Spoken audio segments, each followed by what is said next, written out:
Bwana Yesu asifiwe. Bwana Yesu asifiwe sana. Tunamshukuru Mungu kwa ajili ya siku njema ya leo. Ametupa nafasi ya kuweza kuwa mahali hapa. Mimi pamoja na wewe, jambo la kumshukuru Mungu. Kuna watu wametamani kuwepo na kufanya jambo hili lakini hawajaweza. Kwa hiyo Mungu ashukuriwe. Asante mfalme wa falme, asante niko ambaye niko, asante Mungu wa mbinguni. Kwa ajili ya siku njema ya leo, hata wakati tena niko mahali hapa Bwana. Nakushukuru kwa ajili ya muda huu, jina lako libarikiwe, jina lako litukuzwe. Wewe unayetukuzwa na kutukuka sana. Ninaleta sifa na utukufu mahali pako palipoinuka. Hata wakati huu tena ukanibariki neno lako, ukanisaidie, ukanitutunze na ukatulishe katika jina la Yesu. Nakushukuru. Amen. Neno la Mungu katika Zaburi 15 mstari wa kwanza mpaka wa 5 unasema, Bwana, ni nani atakayekaa katika hema yako? Ni nani atakayefanya maskani yake katika kilima chako kitakatifu? Ni mtu aendaye kwa ukamilifu na kutenda haki, asemaye kweli kwa moyo wake, wala akumtenda mwenzake ubaya wa mabaya, wala akumsengenya jirani yake. Machoni pake mtu asiyefaa hudharauliwa, bali awaheshimu wamchao Bwana. Ingawa ameapa kwa hasara yake, hayabadili maneno yake. Hakutoa fedha yake apate kula riba, hakutoa rushwa amwangamize asiye na hatia. Mtu atendaye mambo hayo hataondoshwa. Mtu atendaye mambo hayo ataondoshwa milele. Neno la Bwana. Sifa kwako ee Kristo. Mungu ametupa Biblia, ametupa maneno ya Biblia kama kwa ajili ya kutufundisha. Ametupa maneno haya kuwa kanuni ya maisha tukiwa hapa duniani. Hii ni kanuni ya maisha tukiwa hapa duniani, tuishije basi ili tuweze kuwa upande wa Mungu. Ametupa neno lake jinsi ya kuishi katika hii dunia.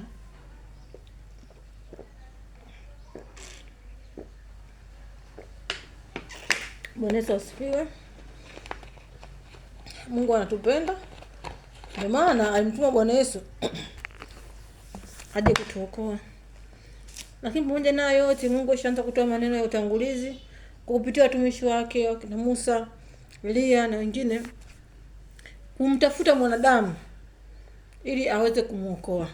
Na hatimaye akamleta mwanae pekee akafa kwa ajili yetu, na kwa kupigwa kwake sisi tumepona. Kwa maana ya kwamba Mungu anatupenda sana. Na hatoka alipotuumba hakutuacha tupotee. Alitupenda akatuacha tupotee. Japo sisi tulimsikiliza nyoka kwa kupitia Adamu, lakini mwisho wa siku Mungu hakubali tupotee. Akatafuta mpango mzuri wa kuja kutuokoa tena, na Mungu anaokoa mpaka sasa. Sasa katika kutuokoa Mungu anasema hivi, ni nani atakayekaa imani kwako? Mungu anataka mtu atakaye imani mwake awe mtakatifu. Ni mtu aendaye kwa ukamilifu. Kuwa mkamilifu sio kitu rahisi. Kuwa mkamilifu sio kitu chepesi. Ni kubeba msalaba kweli na kujikana maisha yako. Ni kitu kigumu, lakini tunayeweza mambo yote katika yeye atutiaye nguvu. Mungu atuwezesha kuweza yale mambo ambayo tuyawezi, ili kutufanya sisi tuwe wakamilifu, ili tuweze kukaa katika hema yake. Bwana anasema, ni nani atakayekaa katika hema yako? Ni nani atakayefanya maskani yake katika kilima chako kitakatifu? Ni mtu aendaye kwa ukamilifu na kutenda haki, asemaye kweli kwa moyo wake, asiyesingizia kwa ulimi wake. Kwa Mungu anahitaji mtu mtakatifu. Mungu anahitaji watu wakakae kwenye hema yake. Mungu anahitaji kukaa na binadamu. Anapenda ushirika na binadamu. Anapenda kuongea na binadamu. Lakini Mungu hawezi kukaa na binadamu kwa sababu ya uovu. Ndio maana Mungu anataka tuwe watakatifu, ili kwamba tuweze kuongea naye, kwa sababu anatamani kuongea naye. Na tikiti kuongea na sisi ni lazima tuwe wakamilifu.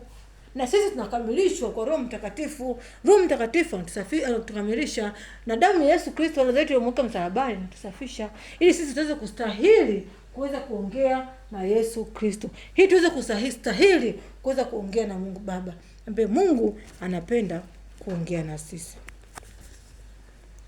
Nasema katika mstari wa 3, asiyesingizia kwa ulimi wake. Kusingizia ni makosa. ambayo inakuchafua kufanya ushindwe kukaa karibu na Mungu na ushindwe kupata ushirika mzuri na Mungu. Wala hakuwatenda wenzake mabaya.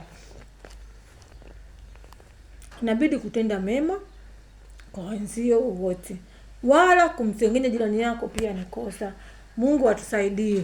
Kuwasengenya majirani ni kosa. Yaani majirani wa nyumbani, wewe majirani wa kazini, wewe majirani wa barabarani, lakini kuwasengenya maana yake kumsengenya ni kuweza kusema kitu ambacho hata yeye akifika pale huwezi ukisema.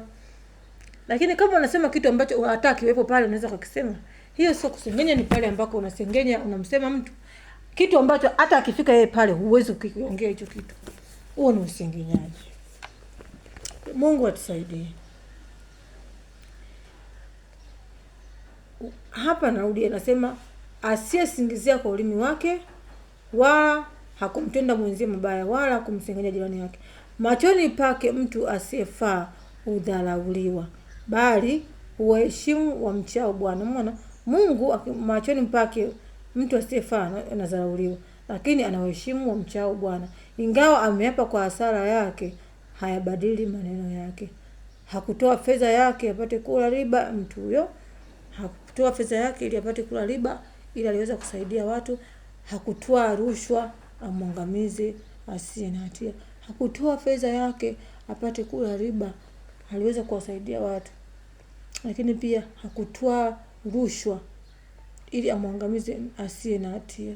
Kwa hiyo unapotoa rushwa unamwangamiza mtu asiye na hatia, pale unakuwa umekosea Mungu na huwezi kukaa katika maskani ya Mungu. Mtu atendaye mambo hayo hataondoshwa milele. Bwana Yesu asifiwe. Bwana Yesu asifiwe sana.